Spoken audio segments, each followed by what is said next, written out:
This program naman is employee salary.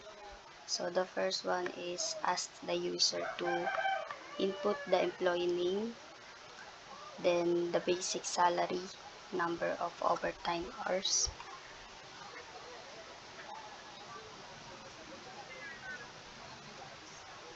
Dito is hinihingi yung kung ilan yung hours na overtime ng employee.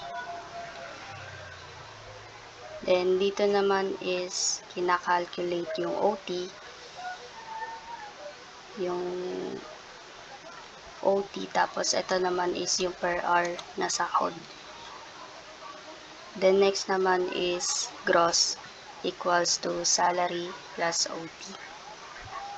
Then, tax gross times 0.12.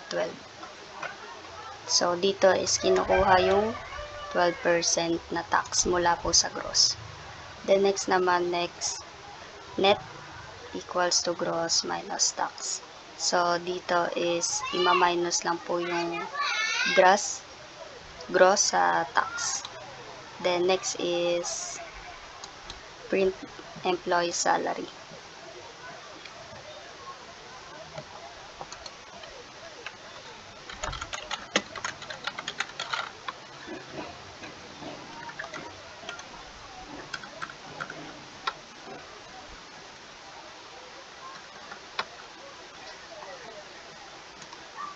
So, ayan.